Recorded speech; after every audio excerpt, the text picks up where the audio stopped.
And this is how a worm wiggles in the dirt. I told y'all, Eddie Hearn is sitting up here doing what? He's getting ready to complain about money. Money that we don't have to worry about because Turkey Al-Sheikh will take care of it. But I am not charity. You want two of them to fight, go with Eddie. Okay. So Eddie complaining about the number that they gonna ask for and whatever and whatnot. I don't want to hear it, Eddie.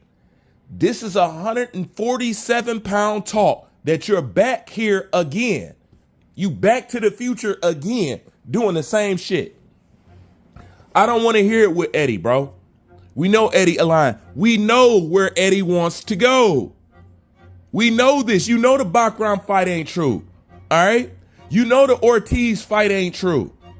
Okay? All that Crawford talk is bullshit.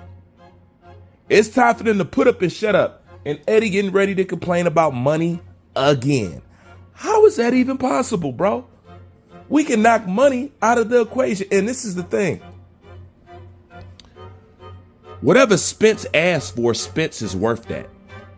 Now, you can say what you want about Jamel, but whatever Spence asked for, Spence is worth that.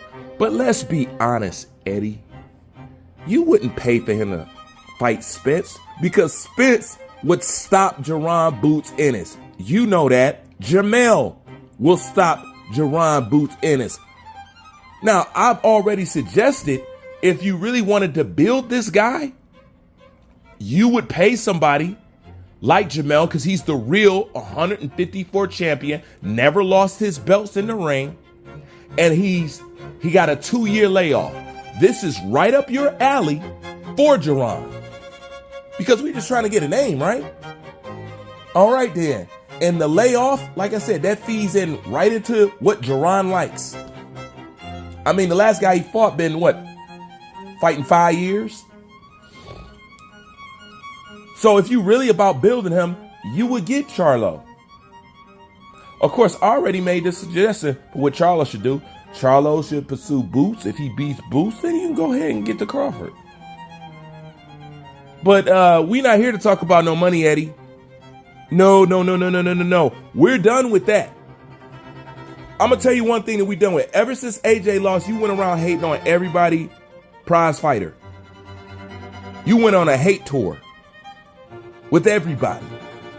Talk about how Devin Haney going to get knocked out and all this stuff. You need to worry about Jerron. That's actually Jerron's future. You know it. I know it. Bazzi knows it.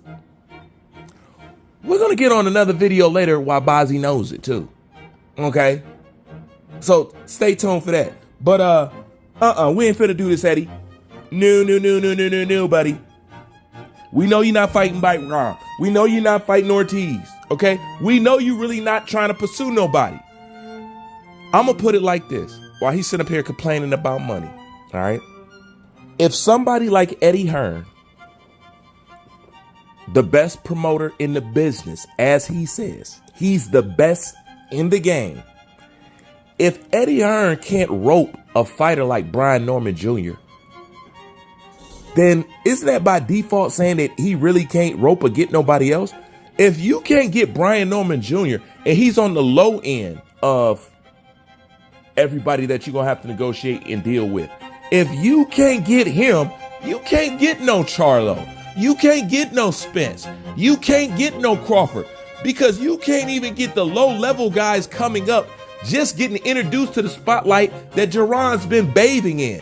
If you can't get those guys, you can't get nobody, Eddie. You can't get nobody, bro. So you're not the best. So Leon Muhammad was right. You're not better than your daddy. Yeah, it is what it is. You ain't better than your daddy, Hearn. While you talking about you the best in the business, you're not even better than him. Because he had a pretty good, solid stable of good fighters.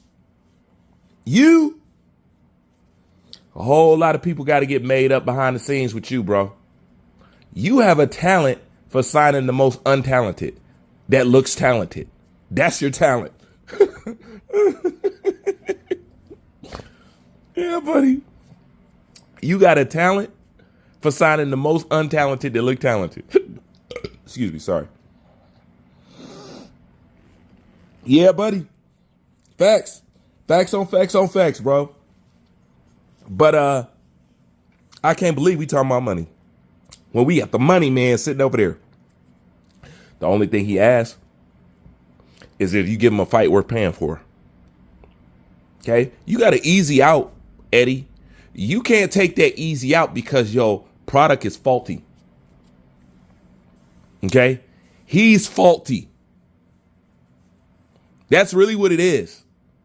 Because one thing I do know about Eddie, if he thinks you're good, he'll throw you in there. Now, that's one thing that I will give him. He knows how to protect you, and he knows how to throw you in some shit if you really want it. But he only gonna do that with the talented people. And even then, he a little, you know what I'm saying? Eddie Hearn is on a search to find AJ. Should be a movie. Like finding Isaiah, finding AJ. Yeah, bro. That's what he need, man. And if you ask me, he puts so much energy and talk about other fighters, trying to trash them. Notice him and Jerron took up the same attributes. Jerron started acting like him. Y'all concerned with everybody's shit, but your shit. Be concerned with your shit. But I don't want to hear nothing about, can you imagine the money? Yeah, fool. Errol Spence is worth it. You know, and speaking of Errol Spence, while y'all talk about all this praise about Jerron Boots Ennis, the conversation that y'all never had, y'all do know Errol Spence would stop Jerron Boots Ennis. You do know Jerron Boots Ennis ain't better than Errol Spence, don't you? You do know that, don't you? So he don't want to fight nobody like that. Errol Spence will get off the couch and whoop that boy ass. Half lackadaisical and do it. Straight up, because that's how many hoes he got. I'm going to keep saying it. Fundamentals beat Jerron easy. Easy. He got so many clown tactics and habits. Easy, bro. Easy. But Eddie, shut that shit up. You know? You the one that gave Boots that big ass guarantee. You know? That ain't nobody's fault but yours. Eddie, I know it's hurting. I know it's hurting, Eddie. It hurts to pay that kid that type of money. Watch them rob you and then get up there and have to defend them robbing you. Signing Jerron has taken more hits to your reputation than anybody that I've seen you have signed. To be honest with you. You come undone. You were exposed the most with Jerron. But I get it, man. You got to get that money back. This is what I would do, Eddie. And I'm just going to be real with you. All right. I sit down and have a serious talk with Jerron Boots Ennis. But him and his dad know that they know they pimping you. They know they got a good situation, bro. You know what I'm saying? So I don't even think you can sit Jerron down and say, look, we really gonna have to step out on the edge here. I believe you're talented enough, but you know, we ain't making shit because that stadium was a skeleton. You know, and you were in Philly, brother. You were in Philly. All right, we had to block out all those top bleachers and shit like that because shit looked bad. It looked bad, bro. But that's my fault. I didn't build you right. I build you off politics. This is the result of politics. This is everything Jerron Boots Ennis was made off of. Politics. This is what he wanted to play with. So this is what he got caught up in. And that's why he getting trashed like a motherfucker, bro. Yeah, this is what happened when you want to play the politics. Instead of earning your shit in the ring by what you doing in the ring. Now you guys are stuck in a place. This heat will never leave. You will have this pressure with Jerron throughout his entire career, bro. And y'all brought this on yourself. You know? But I'm going to speak in the next video how y'all brought that on yourself. Like, comment, subscribe. Bruce Van, I'm out.